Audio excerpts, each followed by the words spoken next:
참석해 주셔서 감사합니다. 네, 3일 동안 잘 지내셨죠? 네, 잘 지냈습니다. 입니다. 또 하나님께서 오늘 이 시간을 통해서 저희에게 무엇을 말씀하고자 하시는지를 또 기억하고 또 배울 수 있는 시간 되셨으면 좋겠습니다.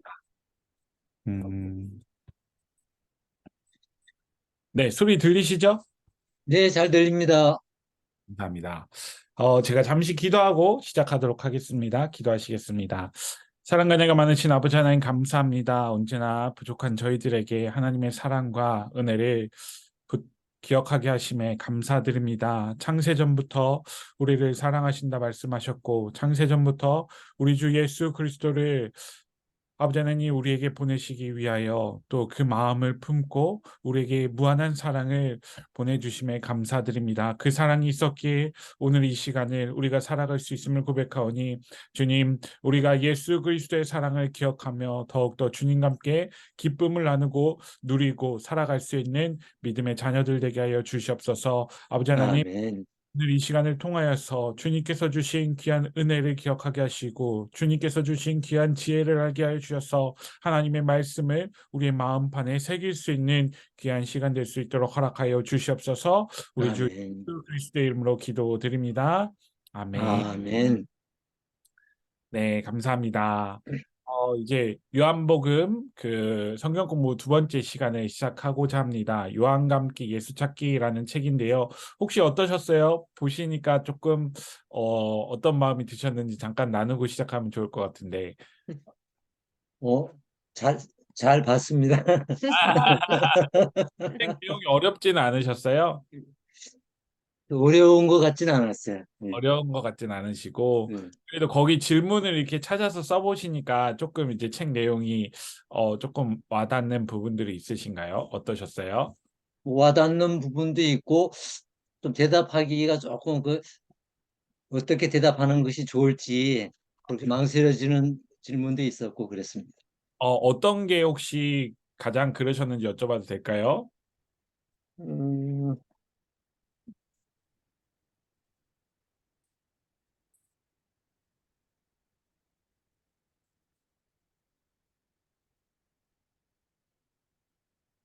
이거는 일단, 1고, 일번, 여기는 2, 3, 이번에 3,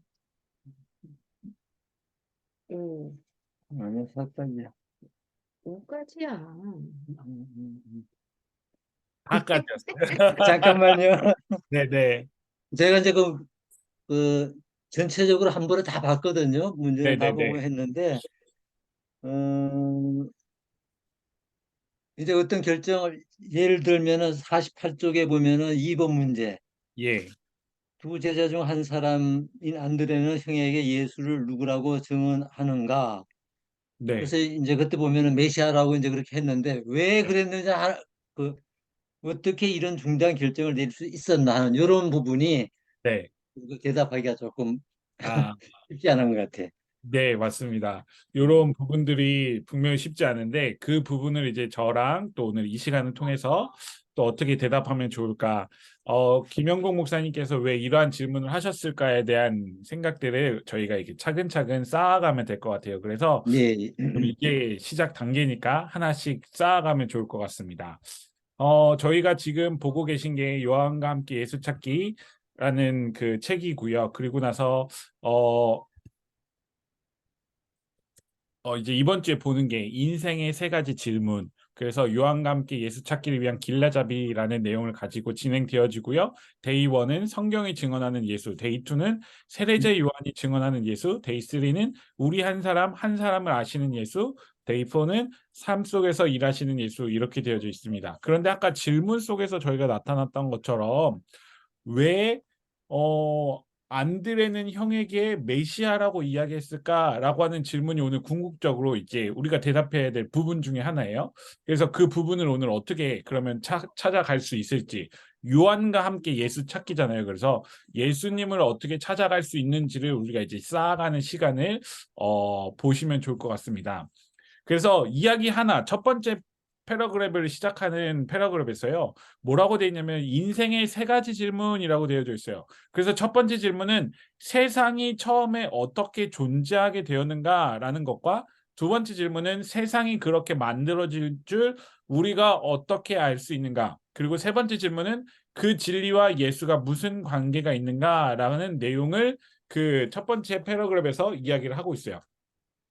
근데 저는 그 패러그래프에 뒤에 노란색 글씨를 써놨는데요.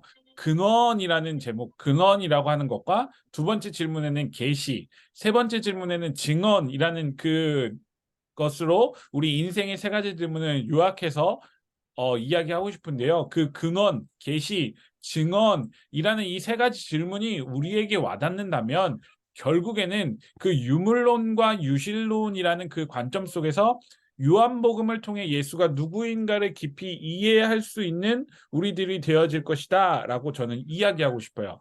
그래서 이야기 하나가 책 내용이 제일 길고 또 어떤 설명적으로 부분적으로 되어져 있지만 이러한 근원, 계시, 증언이라는 이 측면을 통해서 우리가 이 1장과 2장에 나타나 있는 그 예수 그리스도를 어떻게 이해하고 그리고 요한은 어떻게 이러한 것들을 설명하고자 했는지에 대해서 우리가 한번 생각해 보고 나서 그것을 이제 우리에게 받아들이는 성경 공부의 목표를 갖고 있습니다.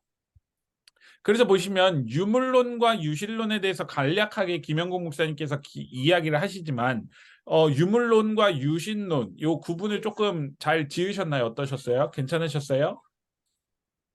네, 저는 괜찮았습니다.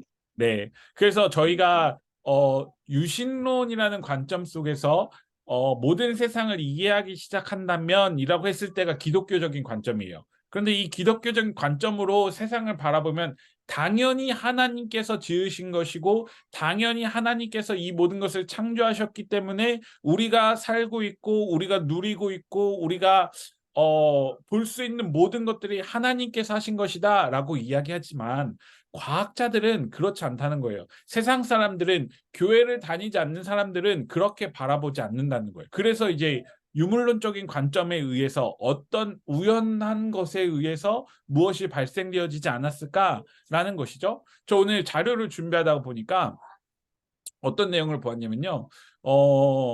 그 미국에서 소행성이 날아오는 곳에 그 행성의 물질을 그 우주선을 보내서 그것을 채취를 했다고 해요. 그래서 그 채취한 것을 다시 지구로 귀환을 해서 갖고 왔는데 그 귀환해서 갖고 온 물질을 분석해서 미국, 일본, 캐나다라는 3국에서 그 물질을 분석을 하였고 이제 10월 달에 물질이 어떤 물질이 있었는지를 어떤 물질이었는가에 대해서 발표를 한다고 해요. 그런데 그 이유는 무엇이었을까요?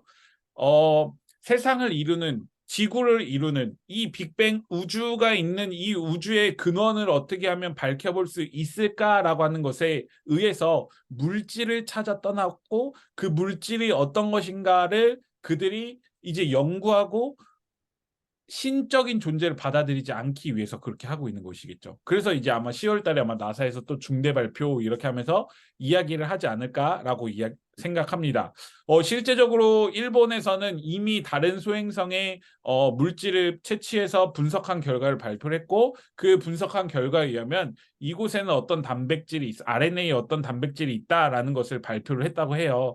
그래서 소행성도 이렇게 소행성도 돌아다니는 우주에 돌아다니는 물질도 그러한데 지구는 그렇다고 한다면 그 물질 근원 물질에 의해서 이렇게 생성되어지지 않았을까라는 것이 교회를 다니지 않고 유물론적인 관점을 갖고 있는 사람들의 입장이지 않을까 생각을 해봅니다. 그럼에도 불구하고 우리는 유신론이라는 것으로 설명을 해야 되잖아요. 설명을 하기 위해서 저는 이 요한복음이 참으로 하나님께서 우리에게 베풀어 주신 어떤 우리에게 지혜이고 하나님께서 우리에게 베풀어 주신 계시다라고 우리가 이야기할 수 있다는 것이죠. 그렇다고 한다면 마지막 그 근원적인 것을 우리가 유신론적인 근원이라고 믿고 그 다음에 하나님께서 우리에게 베풀어 주신 그 근거 자료 계시를 따라서 우리가 알게 되어졌다고 한다면 마지막으로 우리가 해야 될 것은 증언이라는 거예요. 증언이라는 관점에서 아까 서장로님 말씀하셨던 것처럼 그 안드레에게 안드레가 이제 형에게 이야기했던 그 메시아라는 관점에 의해서 그 왜 증언을 그렇게 했을까라는 것이 우리의 고백으로 나와야 된다는 거예요. 형에게 메시아라고 이야기할 수 있었던 거는 그 안드레가 본인이 하나님께서 이렇게 우리에게 만들어 주셨고 하나님께서 우리에게 이렇게 계시를 해 주셨다는 것을 마음으로 와 닿았기 때문에 그렇게 고백을 할 수 있지 않았을까라는 것을 우리가 오늘 그 이야기를 통해서 배워가면 좋을 것 같습니다. 그래서 데이 1부터 들어가면요. 데이 1은 요한복음 1장 1절이에요. 요한복음 1장 1절이 참으로 너무나 중요하거든요. 그런데 성경이 증언하는 예수에 대해서 우리가 하기 위해서는 무엇을 먼저 바라보아야 하냐면요. 세계관을 이해를 해야 돼요. 우리가 세계관이라고 한다면 제가 숭실대학교를 나왔고 기독교학과 처음 들어가서 배웠던 그 단어 중에 하나가 바로 1학년 1학기 때 배웠던 단어 중에 하나가 세계관이에요. 기독교 세계관. 교회를 다니는 사람은 당연하게 기독교 세계관을 갖고 있어요. 아까 그런데 제가 나사의 이야기를 했었고 유물론적인 입장을 갖고 있는 사람은요. 우리가 알고 있는 세계관과 다른 입장을 갖고 있어요. 다시 말하면 세상을 바라보는 눈과 세상을 바라보는 렌즈가 우리와 그들은 다르다는 거예요. 그렇기 때문에 우리가 알고 있는 하나님과 우리가 알고 있는 예수 그리스도에 대해서 세상이 바라보는 것과 우리가 바라보는 것은 다를 수밖에 없다는 것이죠. 그러한 세계관이 성경에서 가장 너무나 중요하게 작용을 하는데요. 지난 시간에 말씀드렸던 것처럼 요한복음이 쓰여질 당시에 예수를 따르는 유대인들에게 이러한 것들을 설명하기 위해서 복음서가 나중에 등장을 하였고 예수 그리스도의 이야기가 등장하였는데 그럼에도 불구하고 요한은 더 편집적으로 예수 그리스도가 이 땅에 왜 오셨는지에 대해서 더 증언하고자 했다는 것이죠. 그리고 그 예수 그리스도가 어떤 분이고 이 예수 그리스도가 어떻게 우리에게 오게 되었는가에 대해서 설명하고 싶었던 거예요. 당시 세계관을 갖고 있는 다른 세계관을 갖고 있는 사람들에게 말이죠. 그래서 요한은요. 그 마태복음과는 다르게 마태복음에는 마태복음 22장 40절에는 율법과 선지자의 강령을 지켜야 구원을 받는다라고 기록되어져 있다고 한다면 요한복음은요. 예수님을 믿으면 구원을 받는다라고 선언을 하면서 마태와 조금 다른 세계관을 보여주고 있어요. 그러면서 예수님을 믿는다는 것은 영생에 이르게 한다라는 것을 설명하면서 이스라엘 구속사를 받아들이는 것 그리고 예수 그리스도를 이스라엘과 하나님 사이의 언약과 구원의 역사를 완성시키신 분이다라고 이렇게 이해하는 것을 이제 예수님을 믿는다는 것으로 표현을 하고 그것이 바로 영생에 이르는 길이다라는 것을 이야기하고자 하는 것이죠. 그래서 이러한 요한의 세계관 속에서 왜 제가 요한의 세계관이라고 했냐면요. 마태복음은 율법과 선지자의 강령을 지켜야 한다는 것. 다시 말하면 기존 유대인의 입장을 그럼에도 불구하고 제자들이 취했다는 것이죠. 하지만 요한은 똑같은 사도였음에도 불구하고 예수님을 믿으면 구원을 받는다라고 하는 어떤 더 예수 그리스도께서 알려주신 그 바를 더 실천하고자 했다는 것이죠. 그렇다고 해서 마태, 마가, 누가의 이야기가 복음서적인 영향이 없다라고 이야기되어지는 것이 아니라 관점의 차이였던 거고요. 관점이 요한은 더 넓은 세상, 하나님께서 예수 그리스도를 통해서 말씀하셨고 예수 그리스도를 통해서 땅끝까지 이르러 내 증인이 되리라고 했던 그 말이 요한은 이방인에게도 있다라고 생각을 하였고 그 이방인에게도 예수 그리스도를 전할 수 있지 않을까라는 그 마음으로 전달하게 되어졌다는 것이죠. 그러하게 된 계기 중에 하나가 그러면서 이제 어떻게 이야기를 하게 되었냐면요. 요한은요. 이게 그 제가 요한복음 1장 1절부터 4절까지를 준비해 왔는데요. 제 이제 얼굴을 좀 줄이고요. 저희가 알고 있는 세번역 성경에서는 1장 1절부터 4절입니다. 제가 다 읽어드릴게요. 한번 비교를 해보세요. 어떤 느낌으로 다가오시는지. 거의 같은 이야기를 하는 거지만 조금씩 이렇게 마음으로 와닿는 이해되는 것들이 조금 다릅니다. 저희가 보는 세번역 성경이에요. 태초에 말씀이 계셨다. 그 말씀은 하나님과 함께 계셨다. 그 말씀은 하나님이셨다. 그는 태초에 하나님과 함께 계셨다. 모든 것이 그로 말미암아 창조되었으니 그가 없이 창조된 것은 하나도 없다. 창조된 것은 그에게서 생명을 얻었으니 그 생명은 사람의 빛이었다. 라고 되어져 있고요. 새 한글에서는요. 처음에 말씀에 계셨다. 그 말씀은 하나님과 함께 계셨다. 하나님이셨다. 그 말씀은 그분은 처음에 하나님과 함께 계셨다. 모든 것이 그분을 통해 생겨났다. 생겨난 가운데 그분 없이 생겨난 것은 하나도 없었다. 그분 안에 생명이 있었다. 그 생명은 사람들의 빛이었다라고 되어져 있고, 또 오랜 기간 저희가 삼위교회 말고 또 개역 개정으로 보았던 성경 중에는 이렇게 표현되어져 있죠. 태초에 말씀이 계시니라. 이 말씀이 하나님과 함께 계셨으니 이 말씀은 곧 하나님이시니라. 그가 태초에 하나님과 함께 계셨고 만물이 그로 말미암아 지은 바 되었으니 지은 것이 하나도 그가 없이는 된 것이 없느니라. 그 안에 생명이 있었으니 이 생명은 사람들의 빛이라 라고 되어져 있어요. 그런데 이 요한복음 1장 1절부터 4절에 있는 내용이 왜 중요하냐면요.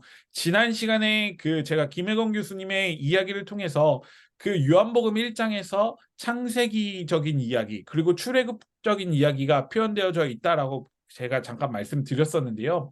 창세기적인 이야기, 우리 태초에 하나님이 천지를 창조하셨느니라 라고 하는 창세기 1장 1절의 내용이 요한복음 1장 1절에 등장하고 있는 거예요.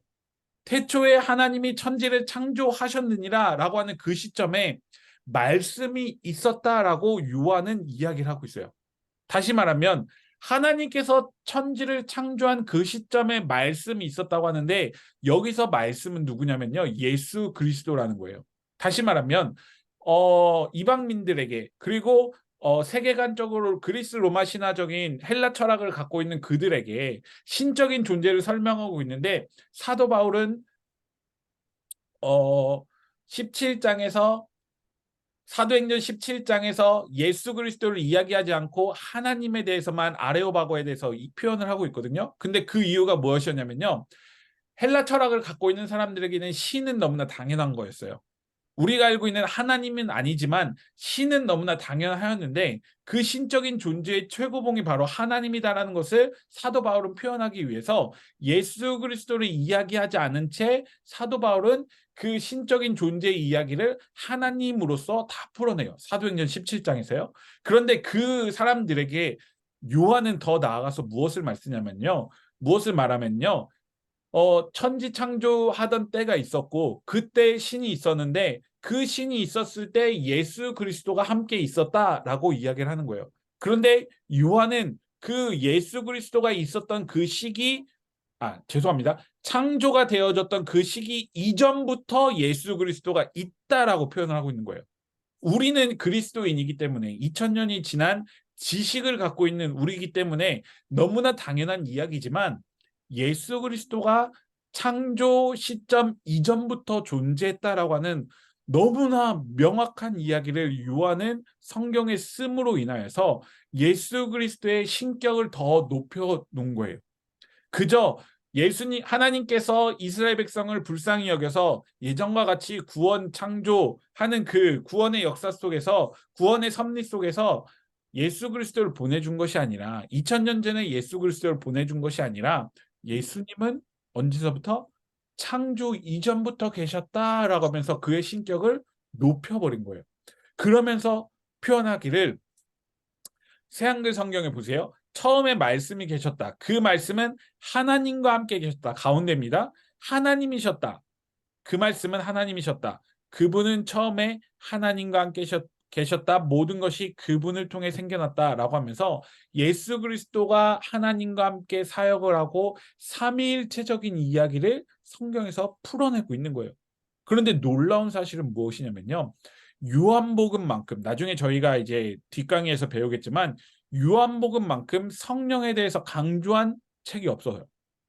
복음서에는 요한복음만큼 성령에 대해서 강조한 책이 없다라는 사실을 기억한다고 한다면, 하나님, 예수님, 성령님에 대해서 삼위일체를 너무나 명확하게 설명하고 있는 책이 바로 요한복음이라는 것이죠. 그렇기 때문에 이 요한복음을 우리가 더 깊이 이해를 해야 되는데, 아까 그렇다고 한다면 다시 우리 첫 번째 인생의 세 가지 질문에서 첫 번째 질문에 그 노란색 키워드가 뭐였냐면요, 바로 근원이었어요. 근원.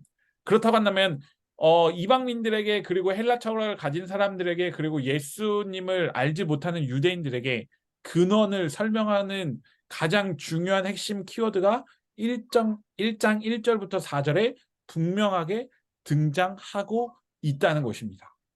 이런 사실을 우리가 기억한다고 한다면 요한복음을 읽는 기준과 요한복음을 다시 이 내용을 가지고 간다면 너무나 놀라운 말씀으로 예수 그리스도에 대해서 더 이해가 되어져요. 그래서 이제 주석적인 이야기를 드리면 요한복음 1장 1절 말씀을 로고스라고 우리가 표현을 하는데 로고스의 어원적 의미는 언어, 말, 진리, 이성, 논리, 법칙, 관계, 비례, 설명, 계산 등의 개념을 포함하고 있는 그리스어로 너무나 많은 것을 포함하고 있잖아요. 그 어원은 말하다 또는 말한 것에서 나왔다라고 표현을 합니다. 그래서 그리스 철학 이오니아 학파에서는 아르케의 물질에 관하여 질문을 하면서 요한복음의 저자는 그리스 철학의 핵심 쟁점에 대한 대답으로 즉 만물의 궁극어인 아르케가 로고스라고 주장을 하는 거예요. 그러니까 철학적으로 봐도 이방민들이 보기에 헬라 철학적으로 봐도 우리가 신적인 존재가 있는데 그 신적인 존재 속에 로고스라는 것이 창조 이전부터 존재하였고 그 창조 이전부터 존재했던 것을 이방인들에게도 이렇게 표현을 하는 거예요. 아르케라고 하는 것으로 그 아르케가 로고스다라고 하면서 너무나 당연하게 예수 그리스도가 이 땅에 오신 것이 창조 이전부터였고 너희가 알고 있는 그 철학적인 사상과 너희가 알고 있는 그 세계관 안에서도 예수 그리스도는 근원이다라는 것을 강조한 거예요. 그러면서 로고스는 태초부터 지금까지 존재하지 않은 적이 없고 하나님과 함께하지 않은 적이 없으며 하나님이 아닌 적이 없다라는 의미로서 우리에게 설명하고 있어요. 1장 1절부터 4절에 있는 내용이죠. 그래서 4절 그 안에 생명이 계속 있었으며 그 생명은 사람들의 빛이라고 하는 개역개정의 그 언어적인 표현은요. 예수 안에 생명이 없었던 적이 없으며 그 안에 있는 생명은 사람들의 빛이 아닌 적이 없다라고 하는 거예요. 아닌 적이 없다. 아닌 적이 없다라고 하는 것은 모든 시간 동안 맞았다라고 하는 것과 같은 의미죠. 더 강조한 거예요. 늘 말씀 안에 생명이 있었다라는 것을 강조하면서 그 1장 1절에 태초에 말씀이 계셨다라고 하는 그 말씀 안에 예수 그리스도 안에 생명이 있었다라는 것을 표현함으로써 예수 그리스도가 이런 분인데 그러한 분이 이 땅에 오셨다라는 것을 설명하고 있어요. 어때요? 여기까지 혹시 이해되시나요? 네. 네, 괜찮으실까요? 그래서 근원에 대해서 요한복음이 설명을 하면서 이제는 두 번째 키워드로 나아가는데요. 두 번째 키워드에서는 바로 계시에 대해서 표현을 하고 있어요. 계시. 이 계시에 대한 표현은요. 우리가 데이 이제 2 정도에 가면 이제 14절을 지날 것 같은데요. 그래서 14절을 보면 1장 14절 데이 1이네요. 1장 14절에 정말 중요한 말씀이 있는데 이 말씀은 무엇이냐면 그 말씀은 육신이 되어 우리 가운데 사셨다. 우리는 그의 영광을 보였다. 그것은 아버지께서 주신 외아들의 영광이었다. 그는 은혜와 진리가 충만하였다라고 되어져 있어요. 그리고 개역개정으로 제가 한번 읽어드리면 말씀이 육신이 되어 우리 가운데 거하심에 우리가 그의 영광을 보니 아버지의 독생자의 영광이요 은혜와 진리가 충만하더라라고 되어져 있어요. 다시 말하면 말씀이 어떻게 되었대요? 육신이 되었다라는 것을 우리에게 보여주고 있는 거예요. 그 육신이 되었다라는 것이 바로 우리에게 알려주신 계시라는 것이죠. 계시적인 의미로서 우리에게 다가와서 하나님께서 예전에는 계시로서 하나님 말씀을 기록하게 하였고 우리 구약 성경을 알게 하셨다고 한다면 하나님의 말씀이 이제는 이 땅에 내려왔는데 계시로서 이 땅에 내려왔는데 그리고 나서 파란색 글씨 뭐라고 되어 있죠? 우리 가운데 사셨다라고 되어져 있어요. 계시로 내려온 예수 그리스도가 우리 가운데 사셨다라고 하는 것은 여기 책에서 말하고 있는 그 4대 성인의 이야기들 속에서 바라보면 그 4대 성인은요. 그저 나와 너는 다른 존재고 너의 그런 깨달음과 너가 해야 될 것들, 사람의 모습으로 해야 될 것들에 대해서 강조하는 반면 예수 그리스도는 그것이 아니었다는 거죠.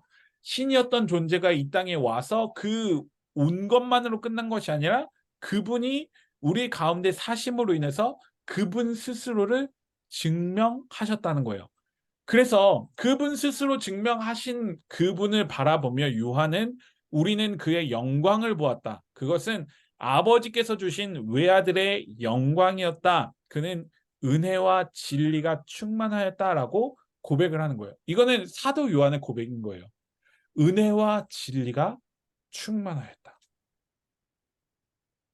그래서 요한복음의 주제를 보면 태초부터 있었던 로고스 1절에 등장하고 있는 그 말씀이 육신이 되어 우리 가운데 거하셨다라고 하는 그 육신, 계시적인 의미로서 우리에게 왔다라고 한다면 우리 가운데 거하신다라고 하는 그 내용이 완성되어짐으로 인해서 10절에 있는 그 내용, 10절에는 어떻게 표현되어져 있냐면요. 1장 10절에 그가 세상에 계셨으면 세상은 그로 말미암아 지은 바 되었으니 세상이 그를 알지 못하였고라고 하는 내용이 연결되는 거예요.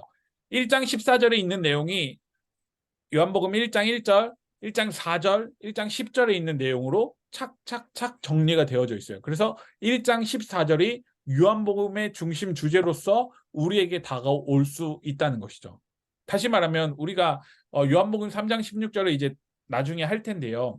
하나님이 세상을 이처럼 사랑하사 독생자를 주셨으니 라고 하는 그 내용이 우리는 요한복음의 모든 핵심이 거다라고 생각을 하였지만 그것은 우리의 관점이었고 하나님께서 우리에게 알려주시기 위해서는 하나님의 방법대로 이 땅에 예수 그리스도를 보내주셨고 요한이 강조하고자 했던 것은 저는 1장 14절이 하나님께서 우리에게 말씀하고자 하시는 바가 아니었나라고 생각합니다. 그렇다고 한다면 계시로서 예수 그리스도가 이 땅에 오셨어요. 우리 가운데 살고 계신 것에 대해서 우리는 알게 되었어요.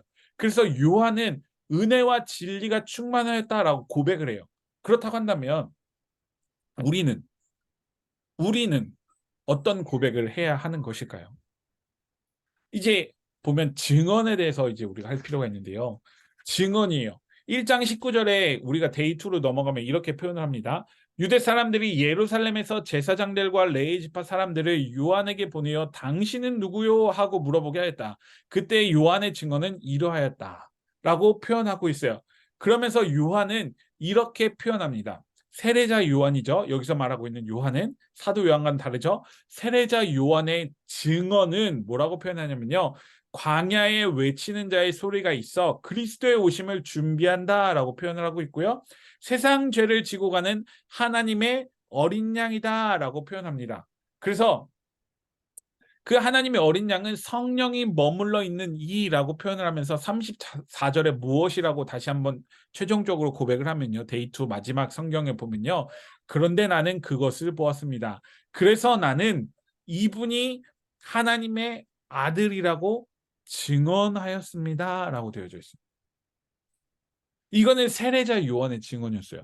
근데 한번 생각해 보세요. 사도 요한은 예수 그리스도를 바라보았고 예수 그리스도의 행적을 함께 하였기 때문에 사도 요한은 앞에서 1장 14절에서 은혜와 진리가 충만하였다라고 고백을 할 수 있어요. 왜냐하면 3년의 공생애를 함께 했기 때문에 은혜와 진리가 충만한 분, 하나님께서 그를 이 땅에 보내주셨다는 분을 알고 있다는 말이죠.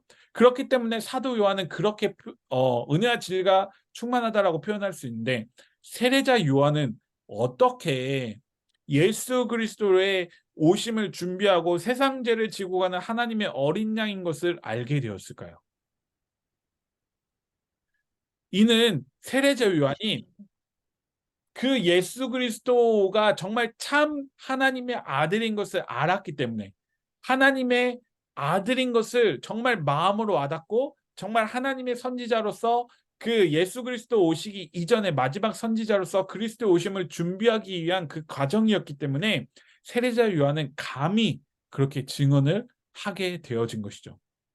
근데 놀라운 사실은요, 우리가 그저 그냥 이렇게 세례자 요한은 정말 열심히 기도했고 정말 하나님과 함께 동행하였고 하나님의 선지자였기 때문에 세례자 요한이 이렇게 고백할 수 있지 않을까라고 생각을 하지만 그럼에도 불구하고 그 과거 고대 근동의 역사를 보면요. 예수님께서 오시던 그 시대의 상을 보면요. 무려 400년 동안 신구약 중간사잖아요. 제가 이전에 강의를 했고 우리 담임 목사님께서도 강의를 했고 저 이사야, 예레미야, 다니엘, 에스겔 그다음에 소선지자 그 강의를 되돌아서 다시 한번 시간 나서 보신다고 한다면 그 시간적인 시간의 흐름 다음에 400년이라는 시간 동안 하나님이 전혀 등장하지 않았다는 거예요.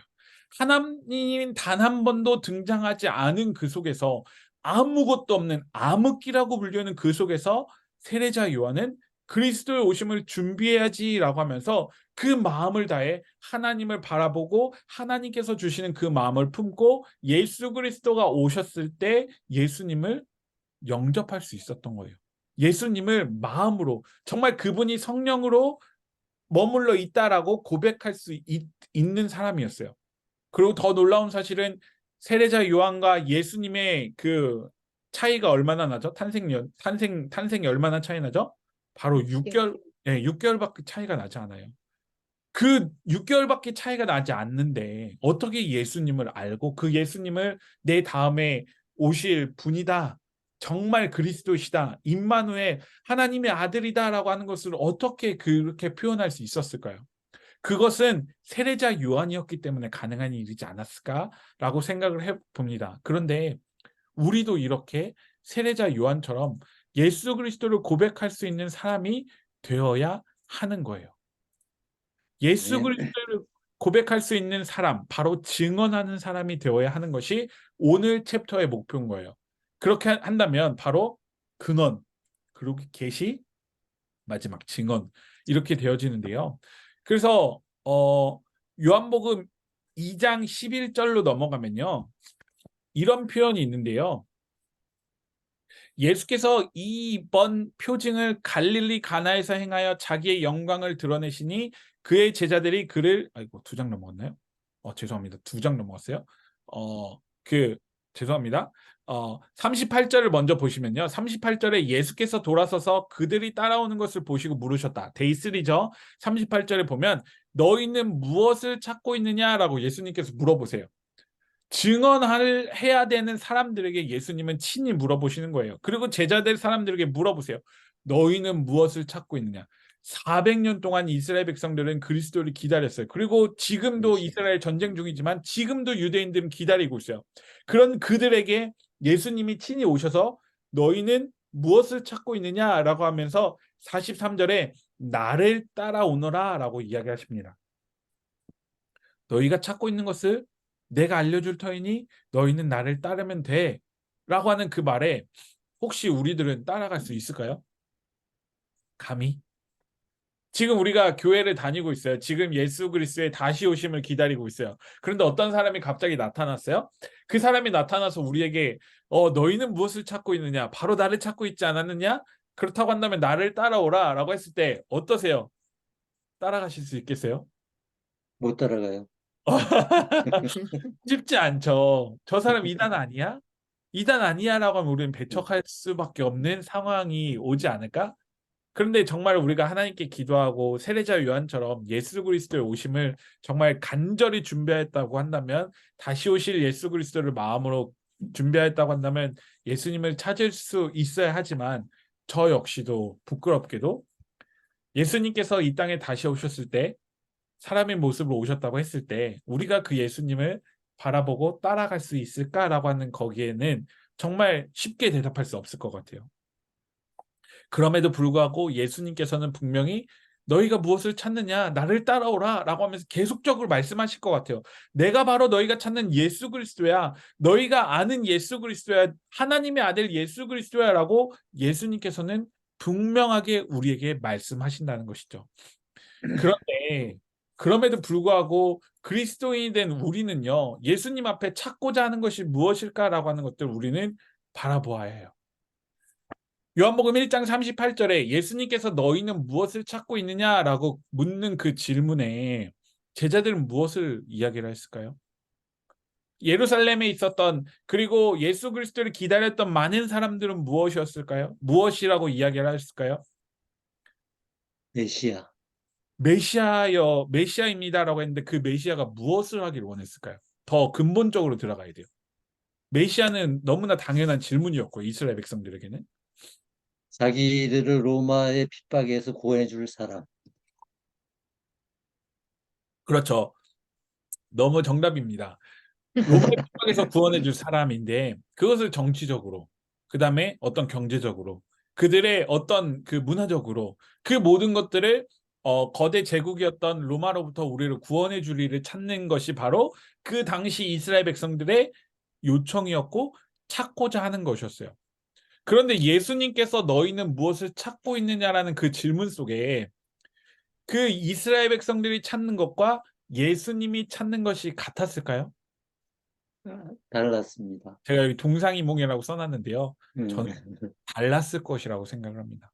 그렇지 않았다고 한다면 예수님께서 3년 후에 예루살렘에 올라가셨을 때 호산나라고 불렀던 많은 예루살렘 주민들이 다윗의 아들 예수여라고 했던 그 많은 사람들이 일주일 만에 예수 그리스도를 십자가에 못 박아야 된다라고 외쳤다라고 하는 그 사실이 우리는 너무나 잘 알고 있잖아요.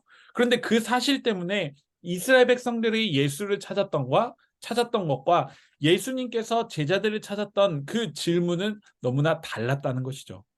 그런 것들 우리가 기억을 하고 증언하는 과정 속에서 우리가 참고하지 않고 우리 스스로 대답하지 않는다고 한다면 우리가 우리 삶 속에서 예수 그리스도를 잘못 찾고 있는 것은 아닐까, 잘못 예수 그리스도를 따라가고 있는 건 아닐까라고 하는 것을 우리가 기억해 볼 수 있다는 것입니다.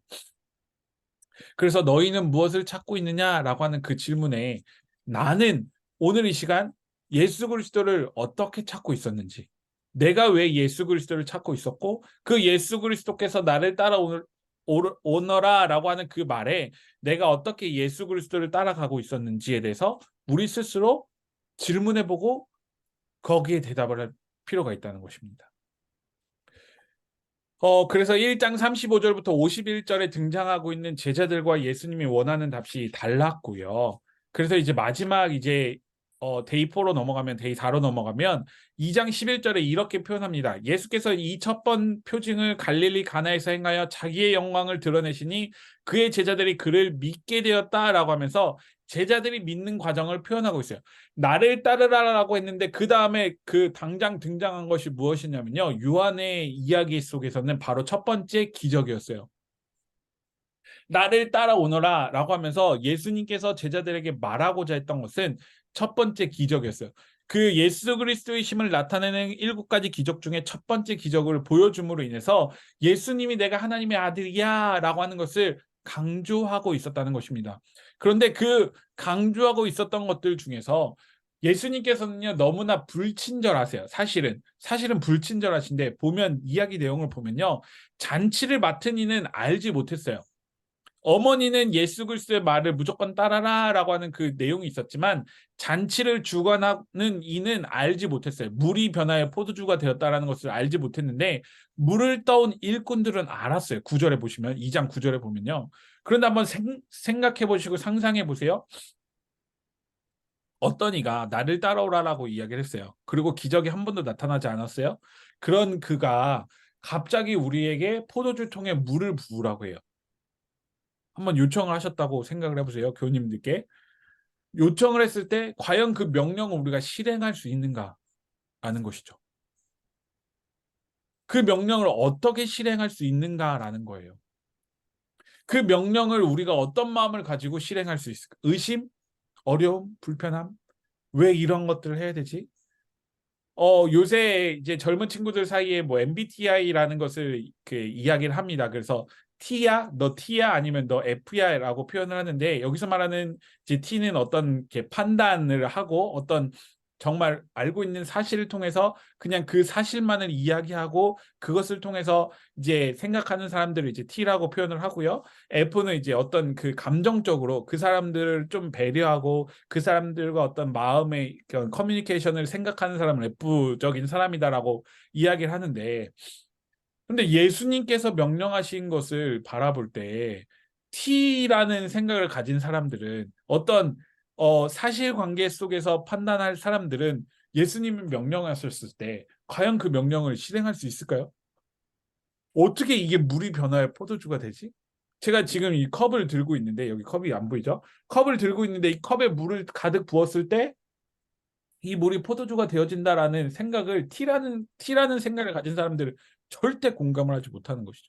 근데 F라는 사람들도 만약에 감정적으로 예수 그리스도를 얼마 되지 않았지만 정말 아까 안드레가 고백했던 것처럼 이분은 메시아라고 하는 그 어떤 그 믿음 속에서 F라고 하는 그 감정을 가진 사람들도 예수님께서 이렇게 하실 수 있지 않을까라고 하면서 의문을 가지면서도 물을 부었겠죠. 그런데 그 속에서도 불편함이 분명히 있었을 거예요.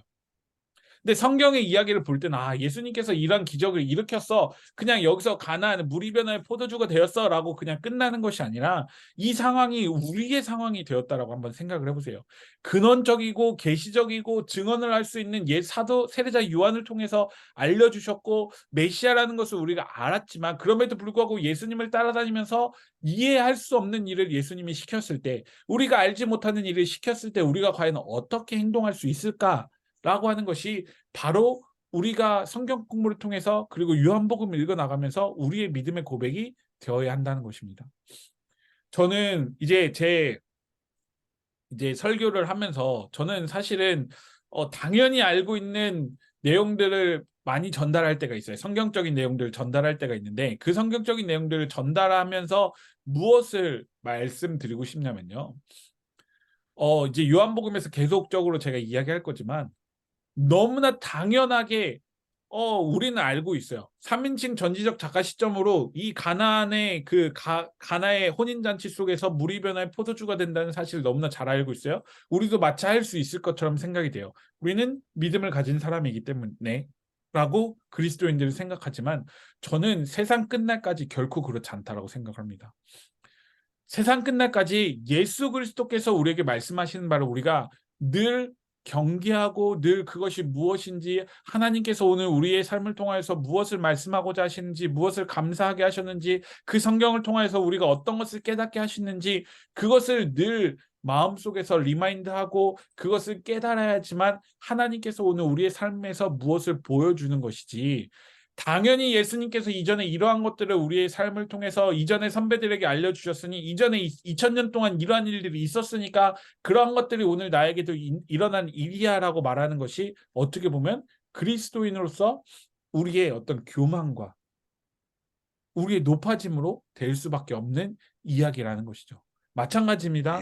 증언이라는 이 측면 속에서 예수 그리스도라는 것을 우리가 계시로 받아서 예수 그리스도를 너무나 잘 알고 있어요. 그런데 그 증언하는 그 과정이요, 저는 삶에서 우리의 삶을 통해서 증언하는 거예요.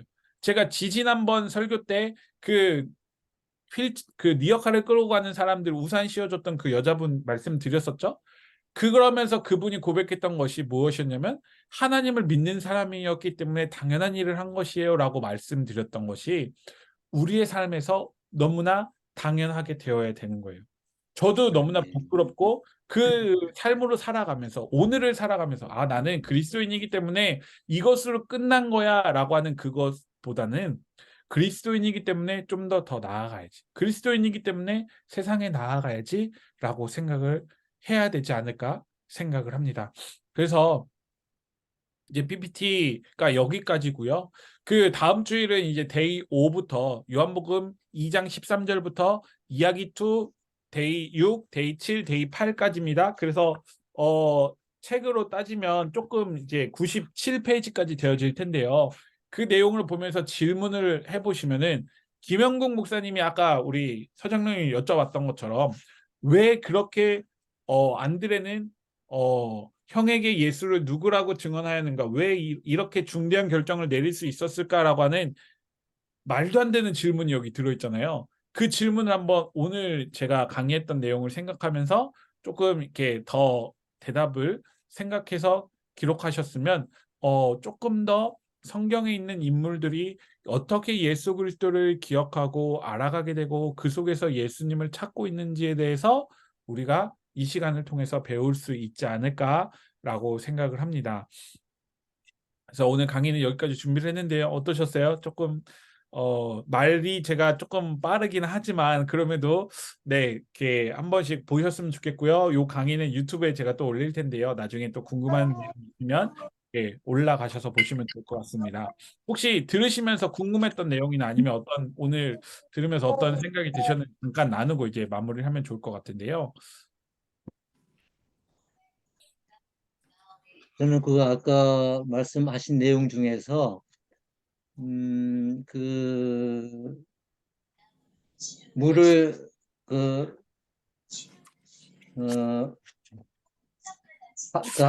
항아리에다 물을 담은 그 일꾼들 있잖아요. 네네네네. 근데 그 일꾼들이 이제 아까 이제 그 몇 가지 이렇게 뭐 네. 의심 이렇게 말씀하셨는데 저는 근데 그걸 보면서 아 일꾼은 자기 일꾼의 일을 갖다가 그냥 잘했다. 네.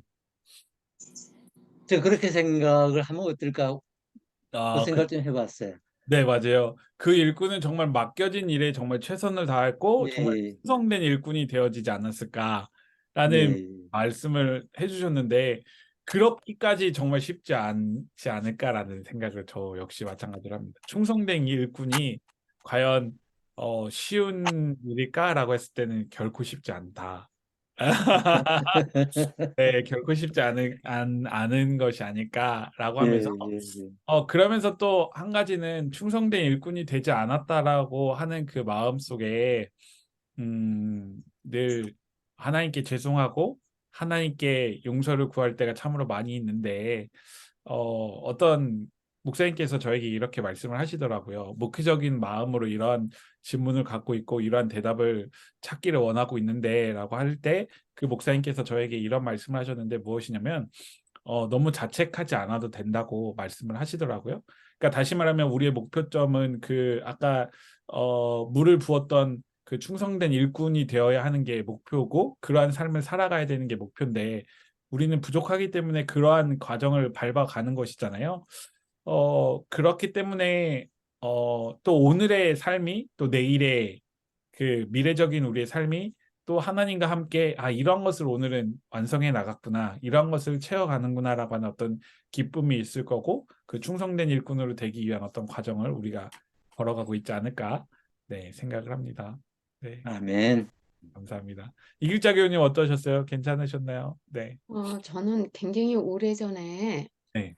그 윤봉부 목사님께서 그 네. 지금 요한복음 1장 1절 음. 태초에 말씀이 계시니라와 창세기 1장 1절 네. 태초에 천지를 창조하시나 이거는 같은 거다라고 말씀하시면서 네. 그 안 믿는 사람들한테 전할 때 그 두 절을 가지고 네. 얘기를 해서 안 네. 먹혀 들어가면 그 사람을 굳이 전도하려고 애쓰지 말아라 했던 그 말씀이 네.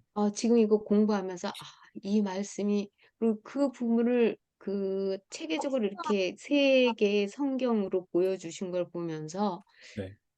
정말 요한복음 1장 1절에서 4절까지는 네. 창세기를 다 보여주시는 것 같은 그런 네. 느낌이었어요.